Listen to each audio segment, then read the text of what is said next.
Goedenavond, eerste paasdag, zondag 9 april. En u kijkt naar het Zeeuwse nieuws van vandaag.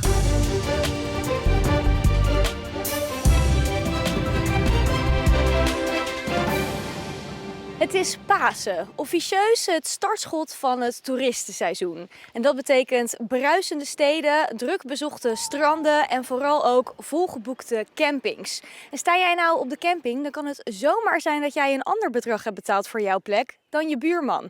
Een ontwikkeling die op campings steeds vaker te zien is. Dynamic pricing, de meeste mensen kennen het wel van vliegvakanties. Dat betekent dat je de ene dag een hele andere prijs kan hebben dan de andere dag voor jouw vakantie. Vroeger had je natuurlijk een folder en dan wist je gewoon dat is de prijs. En misschien had je een last minute korting of een vroegboekkorting. Maar nu heb je meestal een website of een app en dan zie je op dat moment wat de prijzen zijn. En dan bepaal jij op dat moment van ja, wil ik zeker zijn van dat plekje, wacht ik nog langer. Dus het is gewoon heel lastig om te weten wat de beste prijs is. Toch zorgen die variërende prijzen niet voor scheve gezichten, volgens Brinkman. En ook nu staat de camping weer lekker vol. De afgelopen 3 jaar zijn we echt wel verwend met fantastisch weer vanaf maart. Nu is het natuurlijk toch meer af en toe een herfstvakantie lijkt het te zijn. Maar inderdaad, de bezettingen zijn toch wel goed. Duitse mensen zijn er vooral en Belgen die hebben echt paasvakantie. Nemen laarzen mee, hebben een zwembroek bij zich, maar ook een muts en die vermaken zich sowieso wel. Een 22-jarige man uit Oost-Soeburg is vanmorgen vroeg zwaar gewond geraakt na een korte achtervolging door de politie. De achtervolging ontstond toen de man een stopteken van de politie negeerde bij Groot Abelen tussen Oost-Soeburg en Middelburg in. Tijdens de achtervolging verloor de man al snel de macht over het stuur en kwam via een lantaarnpaal tot stilstand tussen 2 bomen. Daarbij vloog de auto ook gedeeltelijk in brand. De politie vermoedt dat de man geen rijbewijs heeft. Omdat de Zeeuwse politie betrokken is bij het ongeval, doet de Rijksrecherche onderzoek naar de zaak. De werkzaamheden om de dijken rondom Hansweer te versterken zijn in volle gang. Omdat bewoners aan de westkant van het dorp in hun huis wilden blijven wonen, kan de dijk daar niet verbreed worden om hem hoger te maken. We hebben gezocht in andere technieken. En de technieken is onder andere het plaatsen van een keermuur bovenop de dijk. En aan de binnenzijde van de dijk gaan we dus stalen damwanden plaatsen om die dijk stabiel te maken. De werkzaamheden zorgen voor omleidingsroutes waarbij de veiligheid voor met name fietsers voorop staat. Want vooral het werkverkeer zorgt voor overlast. Dat betekent wel dat er beperking heeft voor andere verkeer die gebruik maakt van deze weg. Onder andere fietsers en bromfietsers. En die proberen het dus eraf te halen. Middels bebording, inrijverbod en dat soort zaken. Dat heeft alles te maken met de veiligheid. Dat klopt, de veiligheid van de weggebruikers. We willen natuurlijk toch voorkomen dat tijdens de uitvoering van dit project toch ongelukken gebeuren. De werkzaamheden duren nog tot eind 2026. Geen paasbrunch, maar een paasrit. De IC, een vriendengroep die zich bezighoudt met historische legervoertuigen, heeft iedereen die zo'n voertuig heeft uitgenodigd om mee te rijden. Op eerste paasdag zijn er een heleboel mensen vrij. Iedereen die tijd heeft, die doet toch graag mee. Nou ook, we hebben 27 voertuigen die deelnemen.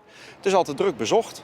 De deelnemers waren blij dat ze de militaire oldtimers weer uit de garage konden halen en ze genoten volop. Je kent elkaar, je weet van elkaar hoe en wat. En nou, we hebben een winterstop gehad, dus de eerste rit weer dit jaar. Nou, dan heb je zoiets van, nou, samen weer met z'n allen op stap. Ja, dat doet je goed. Het is gewoon een leuke hobby. Je bent lekker aan het sleutelen. En dan is het mooi natuurlijk dat je een keer samen met z'n allen op stap gaat om een eindje te toeren. De tocht begon in Cats en eindigde op Neeltje Jans, een rit van in totaal 85 kilometer. Volgend jaar rijden ze een andere route, maar wel weer op eerste paasdag. Het is eigenlijk een beetje een traditie geworden. Ja, dat kun je wel zeggen, ja, inderdaad. Een paastraditie. Ja, inderdaad. De 55ste editie van de Omloop van de Braakman wordt vooral gedomineerd door 8 mannen in de kopgroep. Na 30 kilometer is het peloton uit elkaar gevallen en de mannen hebben een goede slag te pakken, want de voorsprong loopt alleen maar verder op, richting de 2 minuten. Een opvallende naam in de kopgroep is Jarno Mobach uit Filipijnen. Hij rijdt een thuiswedstrijd en kan het lang volhouden aan kop. Maar uiteindelijk moet hij zich terug laten zakken in het peloton. En dan ontstaat er een nieuwe kopgroep van 9 man. Die gaan uitvechten wie de Omloop van de Braakman gaat winnen. Hier nog een vluchtpoging van Rick Ottema. Maar die strandt en dus wordt het een sprint. En daarin is Max Kronen de sterkste. Hij wint voor Ottema en Stijn Dame. Uiteindelijk van die 8 man blijven we denk ik met 5 man over. Dus ja, het is jammer dat Jarno wegvalt. Maar uiteindelijk was het genoeg om het nog af te kunnen maken zelf. En meer sportnieuws natuurlijk in Omroep Zeeland Sport. Jan-Jaap, wat zit er verder nog in je uitzending? We hebben veel bekervoetbal uit de 8e finale van de districtsbeker. RCS speelt thuis tegen Groen-Wit uit Breda. En SVOD, de fusieclub van Domburg en Oostkapelle, gaat op bezoek bij Unitas 30. En daar wel een hele opvallende hoofdrol voor een van de spelers. Kijken dus straks naar Omroep Zeeland Sport. Vanmorgen begonnen we bewolkt en in de ochtend trok die bewolking vanuit het zuiden weg. Al heeft het op Schouwen-Duiveland tot bijna halverwege de middag geduurd voordat het ook daar overwegend zonnig was. In de middag ontstonden ook op uitgebreide schaal stapelwolken, maar met een zwakke zuidoostenwind en een maximumtemperatuur van rond de 15 graden was het best een aangename eerste paasdag.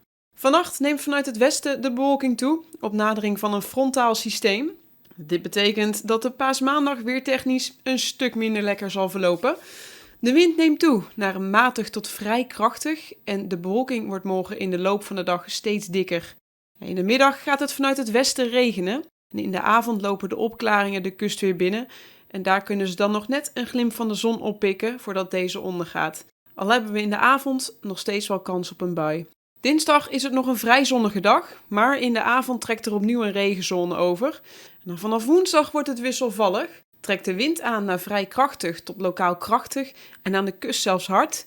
En de temperaturen gaan ook weer omlaag met overdag slechts 10 tot 11 graden. Deze wisselvalligheid lijkt in ieder geval tot volgend weekend aan te houden. En tot zover deze Zeeland Nu voor vandaag. Nog een hele fijne avond en graag tot morgen.